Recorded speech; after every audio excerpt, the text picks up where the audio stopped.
Hello friends, இன்றைக்கி வாங்க எள்ளு சட்னி எப்படி செய்யறதுன்ட்டு பார்க்கலாம். ஒரு கப்பு எள்ளு எடுத்துருக்கேன். நல்லா இதை வந்து பொன்னிறமாக வறுத்துக்கோங்க. நல்லா வந்து வெடிக்கிற சத்தம் வந்து நல்லா கேட்கும், அது வரைக்கும் நல்லா வறுத்துக்கோங்க. இப்போ வந்து ஒரு கடாயை எடுத்துக்கோங்க, 2 ஸ்பூன் ஆயில் ஊற்றிக்கோங்க. கடலைப்பருப்பு பார்த்திங்கன்னா 2 ஸ்பூன் அளவுக்கு நான் போட்டிருக்கேன். இப்போ வந்து பார்த்திங்கன்னா ஒரு மீடியம் சைஸ் ஆனியனும் கொஞ்சம் வந்து பூண்டு போட்டு நல்லா வந்து வதக்கிக்கோங்க. இப்போ வந்து காரத்துக்கு ஏற்ற மாதிரி 4 மிளகாய் நான் போட்டுக்கிறேன். இதையும் நல்லா வதக்கி விட்டுக்கோங்க. இப்போ பார்த்திங்கன்னா ஒரு கொத்து கருவேப்பிலை நான் போட்டுக்கிறேன். இது கூட பார்த்திங்கன்னா மீடியம் சைஸ் தக்காளி ஒன்று வந்து கட் பண்ணி வச்சுருக்கேன், அதையும் நான் இது கூட சேர்த்துக்கிறேன். இப்போ வந்து குட்டி சைஸ் புளி வந்து நான் போட்டுக்கிறேன். புளியும் நல்லா வதக்கி விட்டுக்கோங்க. இப்போ வந்து கொத்தமல்லி கொஞ்சம் எடுத்துருக்கேன், தேங்காய் வந்து துருவி எடுத்துருக்கேன். இது நம்ம இது கூட சேர்த்து நல்லா வதக்கிக்கலாம்.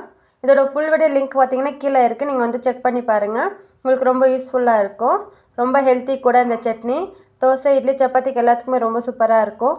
இப்போ பார்த்திங்கன்னா சூடானதும் நம்ம வந்து மிக்ஸி ஜாருக்கு நான் மாற்றிக்கிறேன். அவ்வளோ டேஸ்ட்டாக இருக்கும், கண்டிப்பாக ட்ரை பண்ணி பாருங்கள். இப்போ பாருங்கள், நான் வந்து எள்ளு வறுத்து வச்சுருந்தேன், அதையும் நான் இது கூட சேர்த்துக்கிறேன்.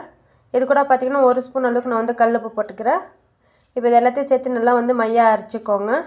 பாருங்கள், அவ்வளோதான், நம்மளோட எள்ளு சட்னி ரெடி. இப்போ வந்து தாளிப்பு சேர்த்துக்கிறேன்.